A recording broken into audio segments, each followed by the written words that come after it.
حق بھی کر لیتی تھی. مجھے تو ایسی بات, لیکن مجھے لگا کہ مجھے اللہ میاں کہہ رہے مجھے جہنم میں ڈالیں گے. تو میں نے کہا میں نے کیا کہ میں تو آلریڈی پریشان ہوں, مجھے کیوں جہنم میں ڈالیں گے. اچھا میں نے بند کر دیا. پھر میں نے دوبارہ کوشش کی, میں نے پھر پڑھنا شروع کیا. It was very heavy on my heart, the قرآن. ٹھیک ہے, اس کے بعد 13 چیپٹر تک میں گئی ہوں اور میں I gave up. اس میں کوئی نئی بات نہیں تھی. اور پھر نا مجھے میں نے اپنی ایک فرینڈ سے ڈسکس کیا نا. اچھا وہ میری فرینڈ اس وقت امریکہ. اچھا اس میں ایک منٹ دینا مجھے, آئی ایم ریئلی سوری, میری تھوڑی عادت ہے ڈاکٹر مدیحہ جی بیچ بیچ پہ ٹوکنے کی, آئی ایم ریئلی سوری. اچھا جو مدیحہ جی نے کہا ہے, میں سارے مومنوں کو یہ چیلنج دیتا ہوں, ٹھیک ہے, جو عام مومن حضرات ہم کو دیکھ رہے ہیں, سن رہے ہیں, اور جو باقی مومن بھی ہے, ہم کو بہت اچھے طریقے سے پتا ہے کہ ہندوستان میں, پاکستان کا اتنا تو میں نہیں بتا سکتا ہوں, لیکن وہاں بھی لگ بھگ اسی طریقے کی ہی سچویشن رہے گی. لیکن یہ بات طے ہے کہ اکثریت جو ہے مسلمانوں کی, وہ قرآن کو معنی کے ساتھ نہیں پڑھتی ہے. مسلمانوں کی اکثریت, اگر میں ایک پرسنٹیج آپ کو بتاؤں تو 95% کہنا غلط نہیں ہوگا, 95% مسلمانوں نے قرآن کو معنی کے ساتھ, میننگ کے ساتھ ابھی تک نہیں پڑھا ہے. یہ حقیقت ہے. تو جو کوئی بھی پڑھنے کی کوشش کرتا ہے, جیسے ڈاکٹر مدیحہ جی نے ابھی بتایا, آپ لوگ بھی ٹرائی کرو, ایک بار کھولو قرآن, اور جو بھی آپ جس لینگویج کو جانتے ہو, اردو جانتے ہو اردو ٹرانسلیشن لے لو, ہندی جانتے ہو ہندی ٹرانسلیشن لے لو, بنگالی جانتے ہو بنگالی ٹرانسلیشن لے لو, جو بھی آپ اس کو پڑھنے کی کوشش کرو. ڈاکٹر مدیحہ جی نے جیسے بتایا ہے, آپ کو کچھ سمجھ میں نہیں آئے گا. سٹوری کہاں سے شروع ہوئی, کب رک گئی, کہاں سے دوسری بات آ گئی, ہر 3-4 آیت کے بعد اللہ تم کو ڈرا رہا ہے, اس کے بعد جو ہے تم کو جہنم کی وہ ہولناکیاں بتا رہا ہے. یعنی یہی چلے گا, آپ کو کچھ سمجھ میں نہیں آئے گا. انہوں نے تو بھی 13 چیپٹر جو ہے یا 13 پارے جو بھی انہوں نے کہا ہے, وہاں تک یہ پہنچ گئی. آپ 13 پارے یا 13 چیپٹر تک بھی نہیں پہنچ پاؤ گے, بیچ میں سے ہی چھوڑ دو گے. یہ کیا مصیبت ہے. انہوں نے کہا نا بہت ہیوی جا رہا تھا, آپ لوگوں کے لیے بھی ایک دم ہیوی جائے گا. سمجھ میں ہی کیوں کہ نہیں آئے گا آپ لوگوں کو. پھر آپ غور و فکر کرو کہ وہ خدا جو یہ دعویٰ کر رہا ہے کہ اس کتاب کو, اور مومن حضرات یہ دعویٰ کرتے ہیں, یعنی جو سپیکرز اور ملا مولوی, کہ یہ کتاب اس کو ہدایت کے لیے اللہ نے بھیجا, لوگوں کے لیے بھیجا, تو وہ اتنی ان آرگنائز کیوں ہے, یہ اتنی ایمبیگوس کیوں ہے, اتنی کنفیوزنگ کیوں ہے. پھر آپ اس پہ غور کرو تو آپ کو سمجھ میں آئے گا کہ خدا اس طریقے کی کا مطلب کیا کہتے ہیں, اتنی بیکار فارم میں اپنا میسج نہیں پہنچا سکتا. جو بھی اسکرپٹ رائٹر تھا قرآن کا, بڑا ہی گھٹیا قسم کا اسکرپٹ رائٹر تھا. آج کے اسکرپٹ رائٹر کوئی پکڑ لیتے تو وہ اور اچھے سے آپ کو جو ہے کتاب بنا کے دیتا. تو اس میں کوئی بھی نہ فصاحت اور بلاغت اور جو چورن بازی آپ کے ملا مولوی کرتے ہیں, آپ کو کچھ نہیں ملے گا. بس ایک بار پڑھ کے دیکھو. اور وہی ایکسپیرینس ڈاکٹر مدیحہ جی کو بھی ہوا ہے, اور انہوں نے ابھی شیئر کیا. Please go ahead doctor Madiha ji. اچھا تو وہ پھر میں میری ایک فرینڈ تھی, وہ میرے میڈیکل کالج کی تھی, وہ پھر پی ایچ ڈی کے لیے ادھر آئی امریکہ. تو اس نے مجھے بتایا کہ وہ ایتھیسٹ ہے. ٹھیک ہے, مجھے کافی دکھ ہوا. میں نے کہا may Allah guide her in right direction. جو ہم مسلمان کرتے ہیں ہمیں کافی افسوس ہوتا ہے کوئی اسلام سے نکل گیا. اب میں ظاہر ہے, میں نے آپ کو بتایا میں تیسری ٹائپ کی مسلمان تھی, میں خود بھی کافی ریشنل تھی, تو میں نے یہ تو نہیں کیا کہ میں اس کو مطلب اگریسو ہو جاؤں, اس سے بات چیت بند کر دوں. ظاہر وہ میری فرینڈ تھی, کیونکہ عام طور پہ جو یہاں پر مسلمان ہیں وہ the minute you say کہ آپ جو ہیں اسلام میں نہیں ہے تو وہ آپ سے بات چیت, آپ کا بائک آؤٹ کر دیتے ہیں, آپ سے بات چیت بند کر دیتے ہیں نا. تو وہ میں نے نہیں کیا, میں اس سے بات کرتی رہی. لیکن میں نے سوچا کہ میں اس کو دوبارہ اسلام میں لانے کے لیے میں اس کو اس کے جو آرگیومنٹس تھے وہ کہتی تھی سائنٹیفک مسٹیکس ہیں اور یہ ہے اور وہ ہے قرآن میں. تو میں نے کہا میں نے ذاکر نائک کی ویڈیوز سننا شروع کی تاکہ میں اس کو جواب دے سکوں اس کے آرگیومنٹس کا کہ نہیں سائنٹیفک. تو میں کرتی گئی. تو میں یہ 2014 کی بات ہے. شروع تو میں نے اس لیے کیا کہ میں اس کو آرگیومنٹس کے جواب دوں. اب ہماری ریلیجن پہ نا ڈسکشن شروع ہو گئی. وہ مجھے آرگیومنٹس دیتی تھی تو میں کنونس ہو جاتی تھی. پھر میں دوبارہ جا کے پھر میں نے ذاکر نائی کو چھوڑ دیا. میں نے کہا نہیں غامدی صاحب کو سنتے ہیں نا, غامدی صاحب کے پاس اچھے آرگیومنٹس ہیں. اب میں نے غامدی صاحب کو سننا شروع کیا. اب میرے ذہن میں یہ ڈاؤٹ ہو گیا تھا پیدا کہ واقعی ڈز گاڈ ایگزسٹ. تو غامدی صاحب کا ایک پورا لیکچر ہے کہ کیا خدا کا کوئی وجود ہے. وہ کوئی سننا شروع کیا. 50 منٹ گزر گئے, انہوں نے اس سوال کے جواب نہیں دیے کہ کیا خدا ایگزسٹ کرتا ہے. میری تسلی نہیں. میں نے کہا شاید میں نے مس کر دیا, انہوں نے جواب دے دیا ہے, شاید میں نے مس کر دیا. میں نے دوبارہ سنا, وہ پھر بھی 50 منٹ مشکل سی اردو گھما کے بعد کوئی میرے پلے نہیں پڑی. اس کے بعد نا میں نے اپنی فرینڈ سے کہا میں کیا کروں نا. تو اس نے کہا ایسا کرو کہ میں تمہیں کچھ بکس بتاتی ہوں, پڑھو. تو مجھے کرسٹوفر ہچنس کی کتاب ہے گاڈ از ناٹ گریٹ, وہ میں نے پڑھی اور it just like opened all the Windows in my brain. It just like every thing made sense. وہ جو میں نے the God is not great پڑھی نا, جو اس میں باتیں لکھی ہوئی تھیں وہ ایگزیکٹلی جو میں فیل کر رہی تھی, جو میرے ذہن میں آ رہا تھا, ایگزیکٹلی وہ ایوری تھنگ میڈ سینس. ٹھیک ہے, اس میں وہ سارے ریلیجنس کے بارے میں بات کرتے ہیں. اب مذہب کے بارے میں جو کتابیں لکھی جاتی ہیں نا, اس میں اسلام کو جو رائٹرز ہیں وہ نہیں ڈسکس کرتے جان بوجھ کے, کیونکہ آپ کو پتا سلمان رشدی کے ساتھ کیا ہوا. جب بھی کوئی اسلام کو ٹچ کرنے کی کوشش کرتا ہے اس کو یہ لوگ قتل کر دیتے ہیں, اگریسو ہو جاتے ہیں. لیکن کرسٹوفر ہچنس کی کتاب میں اس نے کرسچینٹی کو بھی ڈسکس کیا, اس نے سارے ورلڈ ریلیجنس کو, میرے خیال ہے ہندوازم کو بھی ڈسکس کیا, آئی ڈونٹ ریمبر. لیکن اس نے اسلام کو بڑے اوپنلی اس نے ڈسکس کیا, اور اس نے کہا کہ یہ سارے مین میڈ ہیں اینڈ ایوری تھنگ. اینڈ اس نے ایک وہ اسٹوری ہے مدر ٹریسا والی کہ کس طرح یہ سب مذہب بے وقوف بنا رہے ہیں. اس کے بعد میں نے رچرڈ ڈاکنز کی کتاب پڑھی. اس کے بعد میں نے ڈینیل ڈنیٹ کی بریکنگ دا اسپیل پڑھی. پھر میں نے سیم ہیرس کی پڑھی. ایک تو اس کی 2-3 کتابیں ہیں جو بہت زبردست ہیں, اینڈ آف فیتھ. اس کے بعد اس کی ایک مورل لینڈسکیپ, اور ایک اور بک ہے جو بہت زبردست ہے, لیٹر ٹو کرسچن نیشن. اور وہ یہ ساری کتابیں جب میں نے پڑھی نا, اس کے بعد میں نے سیپینز پڑھی. Everything fell into place. مجھے کچھ سوچنے کی ضرورت ہی نہیں پڑی. اس کے بعد it just kept on building up کہ واقعی یہ مذہب جو ہیں سارے مین میڈ ہیں اور انسانوں نے خود بنائے ہیں. اس وقت they were trying to understand کائنات کے رازوں کو سمجھنے کے لیے سمپل مائنڈیڈ لوگوں نے بنائے تھے. بیسکلی چھوٹے چھوٹے کلٹس کی صورت میں یہ ڈیولپ ہوئے, اور پھر آہستہ آہستہ اسٹیٹ لیول پہ جب انہوں نے اپنایا گیا لوگوں کو کنٹرول کرنے کے لیے, اوپریس کرنے کے لیے, تو پھر اس طرح سے ان کو پروپیگیٹ کیا. پھر جنگیں ہوئیں, لوگوں نے قبضے کیے, انویڈ کیے, اور اس کے بعد جہاں جو جس مذہب نے کانکر کیا یا ان کو قبضہ کیا, وہاں پہ لوگ گئے اور وہ اس طرح سے انہوں نے اپنی مذہب لوگوں کو مذہبی بنایا. تو ایوری تھنگ میڈ سائنس. اس کے بعد تو آپ کو, لیکن وہ قرآن آپ آپ مذہب کو چھوڑنا اتنا آسان نہیں ہے, کیونکہ آپ کو ایک تو یہ کہ سب سے زیادہ خوف آپ کو آخرت کا ہوتا ہے, مرنے کے بعد آپ کے پاس کیا ہوگا. لیکن مجھے اس لیے زیادہ نہیں ہوا کیونکہ جو اللہ کا جو امیج تھا نا, جو بنا ہوا تھا میرے ذہن میں, وہ شیٹر ہو گیا قرآن پڑھ کے. مجھے اللہ لگا بہت نارسسسٹ ہے.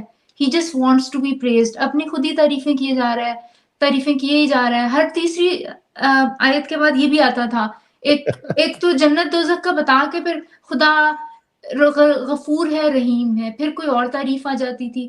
مجھے سمجھ نہیں آیا, میں نے کہا کیوں اپنے بار بار تعریف کیے جا رہا ہے. We got it, like I understand کہ یہ کوئی آتھر, جس طرح میں اپنی کتاب لکھتی ہوں نا, میں ہر کتاب کے ہر صفحے پہ میں لکھوں میں بہت زبردست ہوں, آئی ایم لائک گریٹ. پھر میں اگلے پیج پہ تو آپ اریٹیٹ ہو جائیں گے, یار ہم نے سن لیا آپ گریٹ ہیں, لیکن گریٹنس کا تو دوسرے لوگ بتائیں گے نا کہ آپ گریٹ ہیں کہ نہیں, آپ خود تو نہیں بتائیں گے کہ آپ گریٹ ہیں. تو مجھے لگا کہ گاڈ اتنا نارسسسٹ کیوں ہے. پھر مجھے لگا کہ گاڈ بائی پولر ہے. ایک طرف اچھا یہ چیز مجھے کبھی ہضم نہیں ہوتی کہ بلکہ میں ابھی کچھ دن پہلے ایک ٹویٹر اسپیس پہ تھی اور میں کہہ رہی تھی جب میں نے قرآن کو پڑھا تو مجھے لگا کہ ایک ٹاکسک بک ہے, کیونکہ اتنی اگریشن ہے. ایک تو مسلمانوں کو دوسرے کرسچنز اور کیا جوز یہود و نصارہ کر کے اتنا اگر ایک گاڈ نے پوری دنیا بنائی ہے تو وہ انسانوں کو محبت کا پیغام دے، وہ کیوں لڑوا رہا ہے انسانوں کو آپس میں ایک دوسرے سے، کیوں یہود و نصارہ کر کے وائی گاڈ.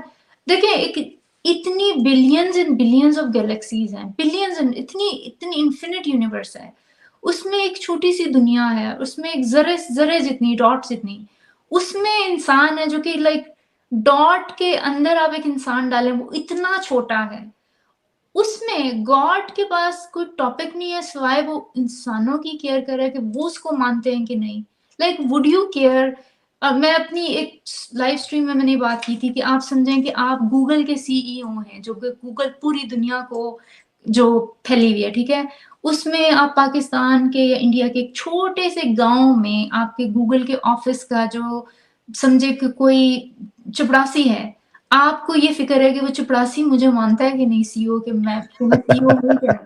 آپ مطلب آپ کو کانسٹنٹلی یہ ٹینشن ہے، آپ ایک پوری کتاب لکھتے ہیں، اپنی آخری کتاب یہ گوگل کا ایک مینول چھاپتے ہیں جو کہ آخری مینول ہے، اور اس میں آپ کو فکر ہے کہ وہ چوکی دار آپ کو مانتا ہے کہ نہیں. لائک مجھے لگا کہ یہ ہے گاڈ کا mindset. I just couldn't believe کہ this is the God who made the whole universe. Nobody can convince me کہ گاڈ کی فکر یہ ہے کہ لوگ اس کو مانتے کہ نہیں. Why would you care? Like if you made the universe like this, اتنی grand universe, it speaks for itself, it's so grand. If the author of Quran is the God who made the universe, he wouldn't care کہ لوگ اس کو مانتے ہیں کہ نہیں. بالکل بڑی زبردست آپ نے گوگل والی جو مثال دی ہے بڑی زبردست دی ہے، اور مومن حضرات کو خود اس بارے میں سوچنا چاہیے کہ آپ لوگوں کا جو سو کالڈ خدا ہے، اور جہاں تک میری سمجھ ہے مجھے نہیں لگتا کہ دنیا میں جتنے بھی ریلیجن موجود ہے اس میں سے جو یہ اسلام والا خدا ہے، اسلام والا اللہ ہے، اس کے جیسا نارسسسٹ خدا کسی اور کے جتنے بھی ریلیجن ایگزسٹ کرتے ہیں ان کے کانسیپٹ میں ہوگا کہ وہ کنٹینیوسلی یہ چاہتا ہے کہ لوگ میری بڑائی کرے، پریز کرے، اور مجھے اگر نہیں مانا تو میں ہمیشہ کے لیے انفینائٹ ٹائم کے لیے اس کو جو ہے وہ جلاؤں گا. تو اتنا خطرناک خدا تو میرے کو نہیں لگتا کسی اور کے کانسیپٹ میں ہوگا جو کہ اسلام میں ہے. اور اگر کوئی قرآن پڑھے تو یہ والی فیلنگ اس کو ضرور آئے گی کہ یار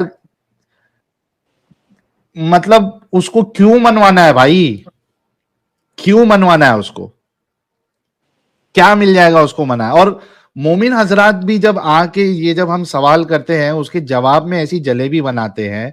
ایک بار تو یہ کہتے کہ اس کو فرق نہیں پڑتا، آپ اس کی عبادت کرو نہیں کرو، آپ کافر ہو جاؤ، آپ مرتد ہو جاؤ، پوری دنیا اللہ کی عبادت نہیں کرے، اس کے خدا ہونے میں ایک ذرہ برابر بھی فرق نہیں پڑے گا. جب آپ یہ بات بھی کرتے ہو کہ فرق نہیں پڑے گا، پھر اس کو کیوں اتنا فرق پڑ رہا ہے کہ وہ بے چین ہو جا رہا ہے، تل ملا رہا ہے، مچھلی کی طرح تڑپ رہا ہے وہ اپنی عبادت کروانے کے لیے، اور جو اس کی بات جو ہے نہیں سن رہا پھر اس کے لیے سزاؤں کی بات کرتا ہے وہ. یہ کیسا آپ لوگوں کا خدا ہے یار، اتنا نارسسسٹ. اچھا اس کو پھر وہ یہ بھی چاہتا ہے، وہ یہ بھی نہیں چاہتا کہ آپ جو ہے نا پاک صاف رہو، ایک دم صاف ستھرے رہو. وہ یہ چاہتا ہے کہ آپ گناہ کرو اور گناہ کرنے کے بعد پھر معافی مانگو، تب اللہ کو خوشی ہوتی ہے. حدیث ہم نے آپ کو بار بار بتایا، اللہ نے کہا کہ اگر جو لوگ ہیں وہ اگر گناہ کرنا چھوڑ دیں گے تو اللہ جو ہے ان کو تباہ کر کے دوسری ایک قوم لے کے آئے گا جو گناہ کرے گی اور اس کے بعد اللہ سے معافی مانگے گی تو اللہ ان کو معاف کرے گا. تو یہ کیسا خدا ہے جو چاہتا ہے کہ لوگ جو ہے گناہ کرے اور پھر معافی مانگے؟ پورا کھیل تو اس نے اس طریقے سے ہی رچا نا، یہ تو پورا پری پلان تھا اللہ کا. اس نے ہی خود جو ہے وہ کانسیپٹ آف ایول جو ہے وہ شر کرنے کی جو صلاحیت ہے وہ اندر ڈالی، پھر شیطان کو بھی لگا دیا تاکہ وہ شر کرنے میں اس کو اور آگے بڑھائے، بہکائے. تو یہ پورا کانسیپٹ ہی پورا فلاڈ ہے اور بالکل illogical نان سینسیکل کانسیپٹ دیتا ہے اسلام آپ کو. ٹیسٹ کا اور یہ سزا کا، گناہ کا، سارے کے سارے کانسیپٹ illogical ہے. یہ باتوں پہ آپ لوگوں کو، خاص کر کے جو مومن حضرات ہیں، ان کو ان باتوں پہ سوچنا چاہیے، کیونکہ آپ